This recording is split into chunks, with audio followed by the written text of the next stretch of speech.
Well, good evening and welcome to Tucker Carlson tonight. One of the most striking features of the debate over immigration in America is the fact that it's not much of a debate. You'll notice the failure, indeed the refusal, of our elites to grapple with what exactly it means to allow millions of low-skilled workers from around the world to move here.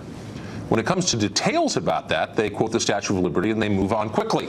Maybe they don't really want to know much about the effects of their policies. Maybe they really believe that every immigrant is a high school valedictorian or some world-class STEM talent who's only prevented from founding the next Apple or curing cancer by the bigotry of native-born Americans. Maybe they really think that. Well, either way, facts rarely enter into the conversation. It's wholly emotional. But facts still matter, and tonight we have some. A new study by the Federation for American Immigration Reform finds that this country's approximately 11 million illegal immigrants cost taxpayers about $135 billion per year in medical, education, and law enforcement expenses. Now, there's an offset to this: taxes. And yet, according to the study, these illegal immigrants pay only about $19 billion a year in taxes. That leaves a deficit, which you pay, of $116 billion. Now, even by Washington standards, that's a huge number. To put it into some perspective, Americans spend only about $70 billion every year paying tuition at public colleges and universities. So if you eliminated the expenses of illegal immigrants, we could make every public college in the country tuition-free and still have nearly $50 billion left over to, I don't know, fix decaying infrastructure or subsidize health insurance to the middle class, or probably a lot more. So it's worth considering as we debate border control and amnesty these numbers. But we also have another set of numbers, these from the Center for Immigration Studies on chain migration. Now, when advocates in New York or Washington tell you about immigration, they always pretend as if there's an economic rationale for it. It's important, like every immigrant is a high-qualified expert in a coveted field and needs to be here for the sake of our economy. In fact, according to the numbers, government numbers, your typical immigrant to the U.S. is simply related to somebody who's already here, usually a previous immigrant. According to DHS data, in recent years, every so-called initiating immigrant, the first one, has brought an average of 3.5 family members into the country with him. For some countries, the rate is even higher. Each legal immigrant from Mexico has brought an average of more than 6 additional family members here as well. Now, many of these family members have little prospect for contributing economically. For instance, 24% of immigrants are older than 50. So if they become U.S. citizens, they can become eligible for Social Security and Medicare despite paying very little into those programs. Now, none of this is an attack on anyone as an individual. We're willing to believe that most of these people, these immigrants, are good people because they likely are good people. But it's still an extremely expensive proposition for America, far more than most people understand. Now, all of this ought to weigh heavily on Congress as it debates passing an amnesty for DACA beneficiaries. Supposedly, this will only benefit a small group, a limited group of illegal immigrants who came here as kids. But if 700,000 DACA recipients become legal citizens, of course, they, under the rules of chain migration, will bring many more. Estimates suggest millions more, including parents and siblings who may also have entered this country illegally. Now, wherever you are on this question, these are serious matters. They deserve a serious debate in Congress, and yet don't count on that happening. On the left, the only interest is admitting as many immigrants as possible for the sake of getting and holding political power. That's the whole game right there. And on the right, many Republicans only care about pleasing the business interests that fund their campaigns, who'd like to see labor costs kept as low as possible, and low-wage immigration certainly does that. The concerns of regular voters, those who worry about their ability to stay afloat with stagnant wages, pay their mortgage, send their kids to summer camp, pay off a car loan, fear losing their cultural cohesion of their country, no one cares about them. If they think about those worries at all in Congress, it's only to tell voters their concerns are silly, illegitimate, and they're bigots for having them. Joining us now, two men behind the studies we just told you about. Mark Krikorian, the executive director of the Center for Immigration Studies. Dan Stein is president of the Federation for American Immigration Reform, FAIR, and they're both in the studio tonight.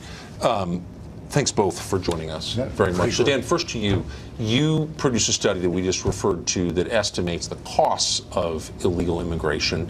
It's very different from the estimates that I hear from people I talk to on this show who are proponents of illegal immigration. Tell us how you got to Well, the main reason is it's about assumptions. They often mix legal and illegal immigrants, and they parse the data to try to produce these results. We went down and scrubbed the basic raw data from states and local governments when you can get it, from Pew, estimates from the Center for Immigration Studies and put them together with updated assumptions and taking a look at criminal justice costs.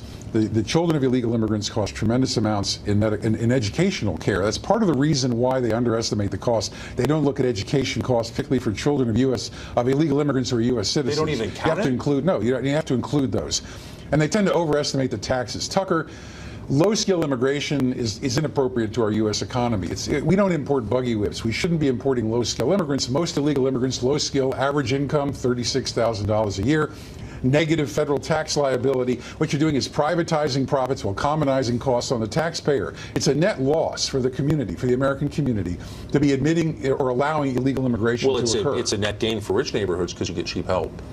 Right, but the problem is, as Mark Stein likes to say, eventually you run out of neighborhoods, and so they start moving into No, it's totally true. So the other assumption that drives me crazy, Mark Krikorian, is that when advocates for illegal immigration say, well, we're going to grant amnesty to X number of people, that's the actual number. And your study suggests the real number is, in fact, much bigger. Yeah, and clearly we've been much bigger. Now it'll be over a period of years.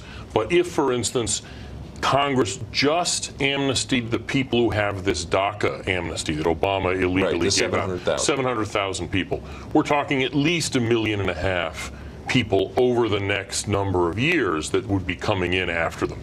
But that's actually the narrowest possibility. Senator Durbin and Senator Lindsey Graham have a bill that would not just look at those young people who are covered by this DACA amnesty, but would just open a whole new can of worms from scratch. So we admit about, I think it's what you would know, about 1.1 million legal immigrants a year. And that's the number I always go with, but that's not the real number, it sounds like. Well, I mean, in a sense it is, but it would be going up if we legalize more people. No, but I mean, because of chain migration, which applies to all legal immigrants, right, that means you have a net gain of a lot more people than just that every year. The long-term effect is enormous. For instance, these amnesties in the Senate that they're talking about, dream amnesties, they would amnesty 2 to 3 million people, bigger, some of them, than even the Reagan amnesty of 30 years ago. And so double that number for the future over the next, say, 10 or 20 years would come in, because it's like, remember there was an ad back in the 80s, a shampoo ad, where a girl loved the shampoo so much she told 2 friends, they told 2 friends, and so on, and you had these multiplying images of her. That's what this is. This is, we give a green card to an immigrant, he sponsors 2 relatives, they sponsor 2 relatives. It's so dishonest. Briskly, Dan, how can people get away with saying that low-wage immigration is a net economic benefit to the United States? Are they lying or are they misguided? It's about redistribution. I mean, the elites on top obviously are the ones who benefit from the redistribution. The employers benefit from the reduced wages, and the American people, average Americans, American workers, what used to be the American middle class, they get hurt. They're at the bottom. It's a complete scam. And everything about our labor force shifting to this post-industrial superpower information economy suggests that massive illegal immigration tolerated on a long-term basis, or chain migration that de-skills the labor flow, gives the American people an incredibly bad, they're poorly served. It sounds that way. So when you hear people defend it, what they're really defending is their own prerogatives. When most people defend this, they're basically defending it because they're getting a lot out of it, but you're not. Well, look, when in the 80s, when I had hair for shampooing, I mean, everybody knew people who actually had relatives doing the work, the hard work. Social distance has increased to the point now where elites are completely detached about the tremendous, terrible impacts systemic illegal immigration and chain migration are having on the American people. Totally agree with that. Thank you very much, both of you. Thank you. So are immigration advocates concerned with the prospects of chain migration creating a de facto amnesty, or hundreds of billions of taxpayer dollars going to support illegal immigrants instead of funding college and infrastructure? Simon Rosenberg, the founder of the New Democrat Network. He's an advocate for immigration, and he joins us tonight. Simon, thanks a lot for coming on. Good to be here. So I guess look, you can debate the numbers, but what you can't debate is that the numbers matter. And I can say from firsthand experience, having had dozens, scores, hundreds of these debates, that you never meet anyone on the left who says, here's the economic justification for these policies. It's always the Statue of Liberty tells us this, it's a country based on immigration. It's like facts don't play a role in this debate on the left. Well, let's talk about the report you referenced earlier, right? Is that, and the facts there, is that, you presented a balance sheet, right? There was income and expenditures, there were Correct. costs and incomes. They left out a big sort of benefit on a positive side of the balance sheet, which is GDP, right? I mean, you're talking about illegal immigrants make up about 5% of all workers in America, which is close to $1 trillion a year of productivity coming out of the United States. So the costs, which I think are wildly inflated, and I could debate this with you for a long time, the net benefit to the country is still in the hundreds of billions of dollars if you have an honest balance sheet. And that was a dishonest balance sheet. No. Actually, your accounting, clearly you've lived in Washington a while, is using GDP as the measure of prosperity, which is not actually... GDP is a measure of productivity. No, it's a measure of... Right, no. Actually, and if you run a business, it doesn't matter how much you make. It matters how much you make minus what you spend. No, but the business also has a net worth, right? And so part of the whole premise of GDP is that the workers of the United States, not the business, the workers create a certain amount of wealth. But it's $18 trillion a year, and the segment of that is made up by undocumented immigrants in the United States is close to $1 trillion of value a year. But what you're assuming, and what you're leaving out, you're assuming that were they to leave, those jobs would not be filled by No, I'm just saying. You're also eliding over the fact you have almost 100 million Americans of working age not working. So I wonder if that has an effect, if that is affected at all by immigration. This is basic economics 101. No, I'm engaging in basic economics. You're engaging in Washington-based economics, which is like everything's fine. Nice, true. No, I'm answering your question. You asked me to come on and talk about this study, and what I'm saying to you is that the balance sheet that they present in the study is not accurate. So, are you saying that having 11 million illegal immigrants in the country, almost all of them working for low wages, almost all of them with low education, is a net who are working, and sending a huge proportion of what they make abroad to foreign countries? A portion. A big proportion. It's the single biggest cash flow into the country of Mexico. It's a big country. I understand all this. You're saying it's a net economic gain for the United States? There's no question about that. And the report wildly inflates. No question. No, there's no question based on economics 101, right? We're talking about $1 trillion worth of GDP produced by this workforce, right? So that answers. Let me finish, right? Is that because, as you know, Hispanic immigrants in particular have the highest worker participation rates of any demographic group in the United States, right? They work, right? Because if they don't work, they don't get welfare, and so if they don't work, they have to go home, right? So the point is, they do get welfare in a lot of ways, of course. I mean, their kids go to the schools, they get free medical care. That's not welfare. That's not welfare. Actually, it's publicly subsidized but that's not services. Welfare. Well, you can call it what you want. It's something you didn't pay for. You're getting free from taxpayers. Except as the study shows, right, these undocumented immigrants do pay lots of taxes. But let me just ask you this, since you've noted a couple times you've got a PhD in economics 101, as you put it.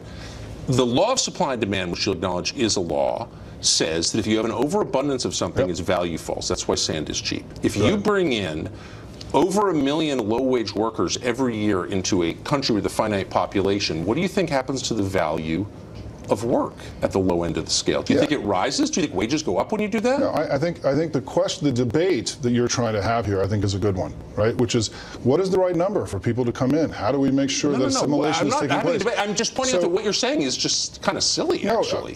Please, Tucker. No, I'm serious. So here's where we are in the United States today, right? We have one of the lowest unemployment rates that we've had in the modern history of the country. Do you think that's incomes have gone up now at a very rapid rate 2 years in a row. They're coming back from the Great Recession that took place. We have the highest stock market in the history of the country. The economy is not suffering in the way that many represent who come on the show. Okay. And so the point is that I would argue that in a time where we have very low unemployment rates, we've had incomes are going up at the highest they've ever been, we have the highest stock market in the history of the country, and high corporate valuations. What you're saying is you're going on and giving me the propaganda points that I hear every day, but they don't reflect the condition of the country outside of the zip codes you and I live in. That's not true. You've got 95 million people of working age who are not working. Right. That's a disaster. The unemployment rate in Iowa is 3.1%. The unemployment rate in Wisconsin is 3.7%. But that's below full employment. The unemployment rate is different from the reality of work. If you have 95 million people who are not working, in some cases for good reason, in a lot of cases because they're on disability, that is not good for your country. It may not be reflected in the unemployment rate. It's reflected in the death rate from opiate OD, though, and a lot of other measures. And so is that immigrants' fault? I'm saying that people have seen their wages decline at the lower end. American-born workers have, and immigration is one part of that. Why not just admit it?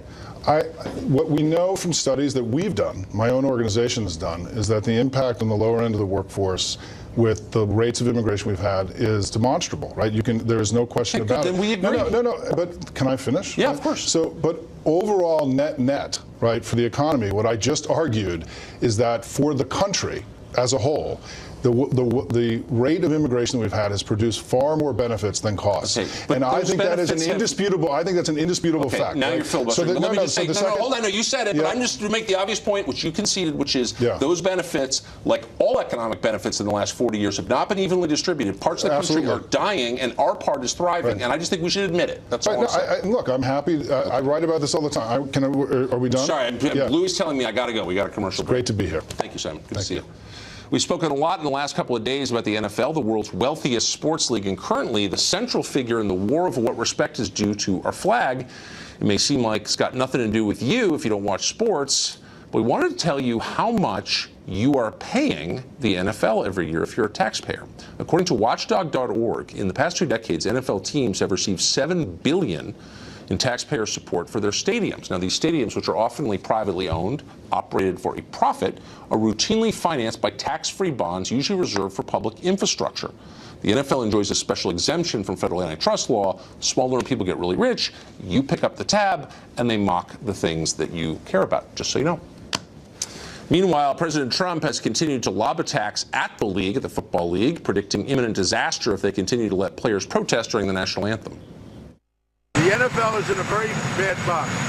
You cannot have people disrespecting our national anthem, our flag, our country, and that's what they're doing. And in my opinion, the NFL has to change. Or you know what's going to happen? Their business is going to go to hell. Mark Stein knows something about powerful organizations going into decline. He's been writing about Europe for decades. Mark Stein joins us tonight. Mark, it does seem like a kind of perverse system where U.S. taxpayers help make NFL team owners richer while they allow their employees to give the finger to the country that subsidizes them. How does that work? Yeah, and I think the owners are actually giving the finger too, the joining hands and taking part in this subversion of a civic ritual. The justification for these subsidies by taxpayers for football stadiums, which I don't particularly agree with, but the justification for them is that somehow it is a public civic event in which the entire community can participate as a community. That's the justification for these subventions which have made these people enormously rich. You can't have that. And then for these organizations to strike at the most basic civic ritual, which is standing up for the national anthem. I mean, a national anthem can be a national anthem, or it can be an opportunity for self-expression, but it can't be both. The subversion of the most basic civic ritual of all by these enormously wealthy people, privileged beyond belief, is absolutely revolting. Well, it's just, has there ever been a country where the elites, the people who are supposed to be running the country, to whom the rest of us mere plebes look on in awe and ask, how should we live? We take our cues from you. Has there ever been a country where those people attack the basic symbols of the country? It seems so perverse and decadent to me. Well, what's interesting to me about this, there are people, I've spent a lot of my time in the province of Quebec, where the Lieutenant Governor enters to the first half of God Save the Queen and the last half of O Canada, neither of which secessionist Quebecers care a hoot for. But they still all rise reluctantly to their feet and at least kind of look semi-bored as they're standing up for it. Malcolm Turnbull, the Prime Minister of Australia, ran a campaign to get rid of the present Australian flag, but he still stands up for that flag. What is going on here is absolutely extraordinary, where people are actually taking the most basic act a citizen can do, rise to his feet when he hears the first bars of the national anthem, and have constructed an entirely different ritual around it. And to listen to people saying, oh, well, that, as you said yesterday, the free speech argument is completely disingenuous. These are the same people who say that if Ben Shapiro or the head of the IMF or Ayaan Hirsi Ali comes to an American college, it's so traumatizing, you have to have a safe space for them. But these same people will defend the hollowing out of one of the few communal acts remaining in a divided nation, and they will defend it on free speech grounds completely disingenuously. What do you think would happen if NFL players did this to the Mexican flag? If they said, look, Mexico has a long history of mistreating its minorities, which it does, as you know, and we're not going to stand for the Mexican flag, and we're going to talk during the anthem. How do you think, like, MSNBC would respond to that? Oh no, they would regard that as absolutely disgraceful. But the point here is that identity politics is all about the old Leninist thing: who is doing what to whom. So it is all right to trash icons of the American inheritance. So in the same way that for the Dallas School Board to propose getting rid of anything named after Madison, Jefferson, and Franklin is fine, so it's okay to come up with your own way of respecting the American flag. And again, it's nothing to do with whether they have the right to do it. Of course. It's nothing to do with whether it's legal or illegal. It's just that in the realm of manners, where most of us live, where we don't require a policeman to tell us we can do something totally or not, true. This is disgraceful. It is. Mark Stein always sums it up perfectly. Thank you. Thanks a lot, Tucker.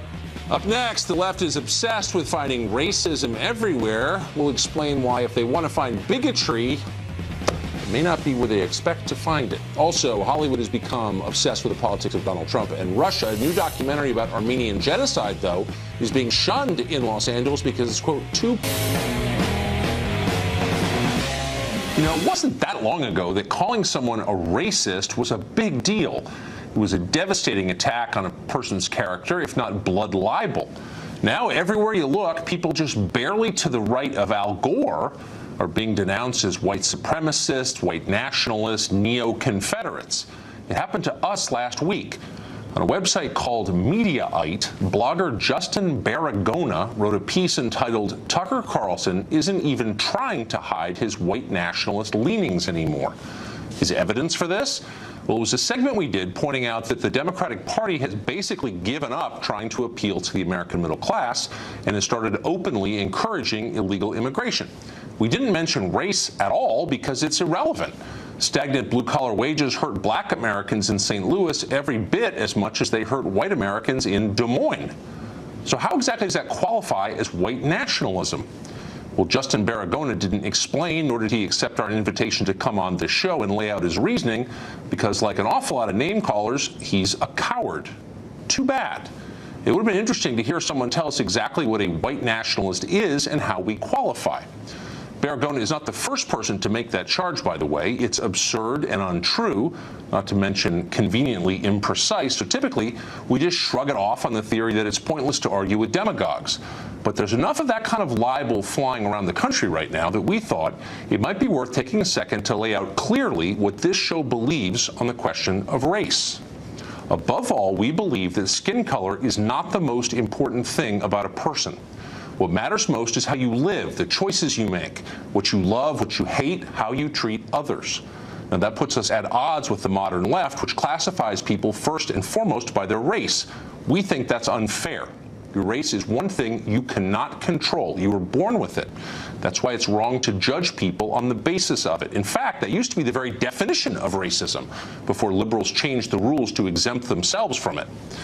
Now, this show is based in Washington, D.C., the most democratic city in America, so we know and like a lot of people who call themselves liberal. Many of them are decent human beings, and they're motivated by noble impulses. Some of them sincerely believe that tribalism empowers people.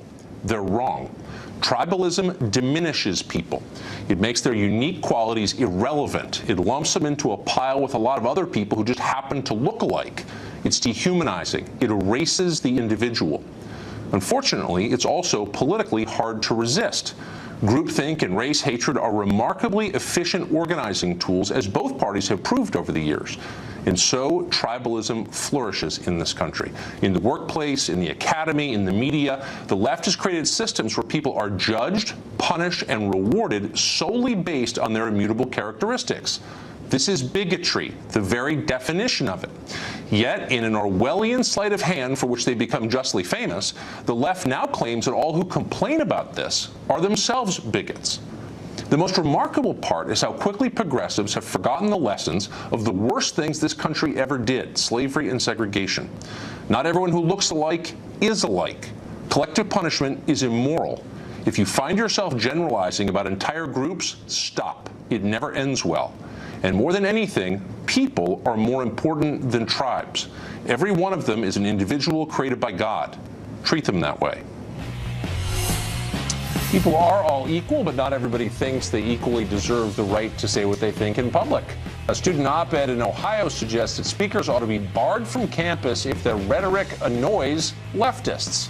We'll talk to the author of that piece just ahead.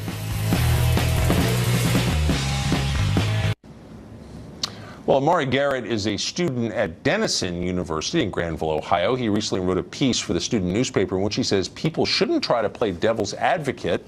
In other words, they shouldn't ask demanding questions for the sake of understanding opposing views. Doing so, he says, leads, quote, to the security of hate speech under the guise of free speech, which normalizes and makes space for microaggressions, segregation, exclusion, and prejudice. It's easy to make fun of that, hard to understand it, but we must say Amari Garrett was brave enough to come on tonight, and we're grateful for that. So it's good to see you, Amari. Exclusion and prejudice. It's easy to make fun of that, hard to understand it, but we must say Amari Garrett was brave enough to come on tonight, and we're grateful for that. So it's good to see you, Amari.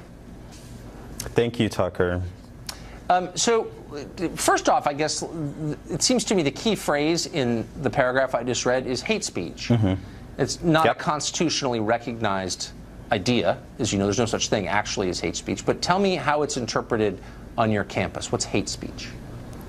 Well, hate speech is speech that comes out of the rhetoric that targets certain groups or individuals because of who they are or their social location in society.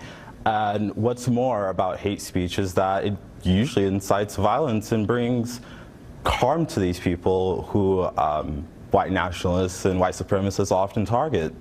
So it's speech that targets groups because of their immutable characteristics. So if you were to say, for example, I don't like you because I don't know you, but I see your skin color, you're a beneficiary of white privilege. Would that be hate speech? I'm attacking you because of your membership in a group. It could incite violence. Would that qualify as hate speech? Most definitely. I think so when we are attacking people because of who they are and where they're situated in society, we don't look at where we can change that and how we can reshape society. Right. Okay. I mean, I agree with you that that's wrong. We just did a segment on it actually about 3 minutes ago, and I sincerely agree with you on that. It's wrong. It happens a lot in our society, and I don't like it. The question, though, is should you try to prevent people from expressing their views even if you dislike them? So, like, do you think it's okay to keep someone from talking if you disagree with that person? No. So, You don't? These aren't simple disagreements that we're talking about here.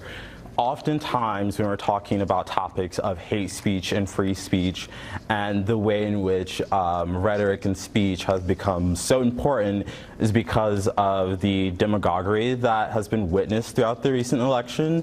And oftentimes, historically, the university has been a place of politics, debate, and speech. And so this is nothing new.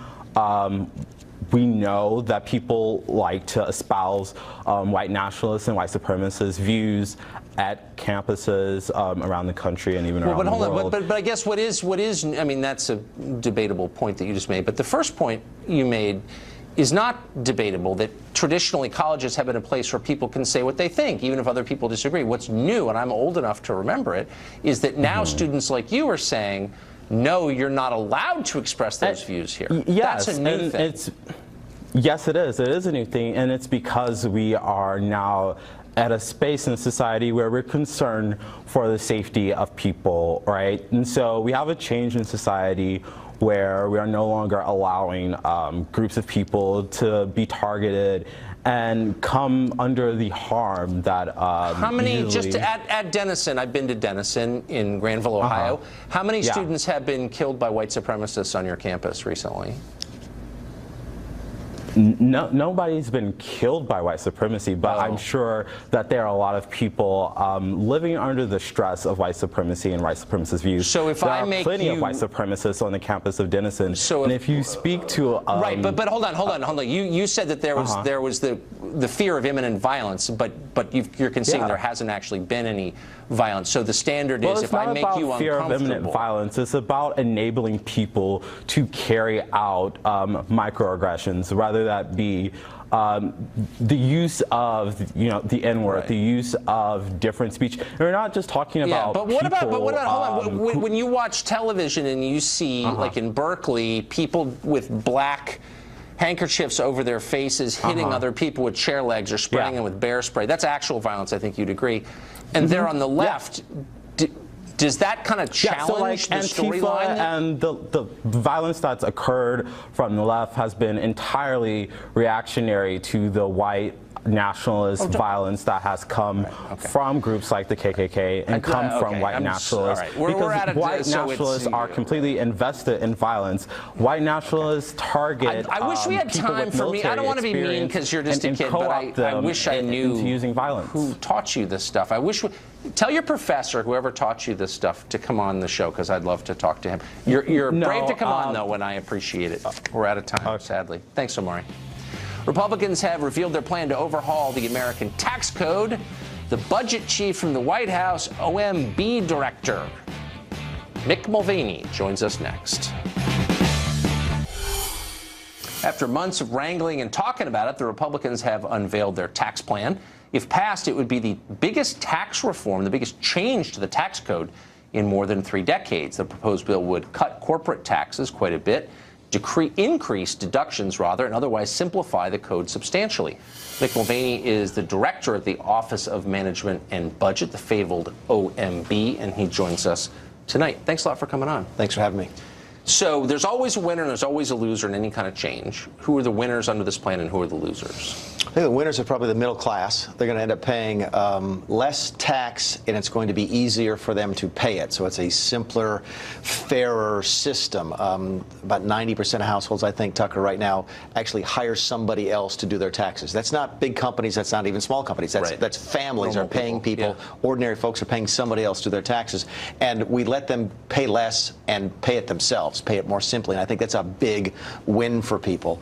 I think that the economy writ large is the other big winner here. That's what's driving that corporate tax. I hope we get a chance to talk about that. But a big piece of this, a central piece of this, is the corporate tax rate reduction. We do that to try and drive productivity, drive investment in America, drive economic growth, economic development. So I think the two winners here are the individual families, ordinary Americans, what some people call the middle class. Everybody, of course, everybody considers themselves to be middle class. And then the overall economy, because we're sort of revitalizing that American machine.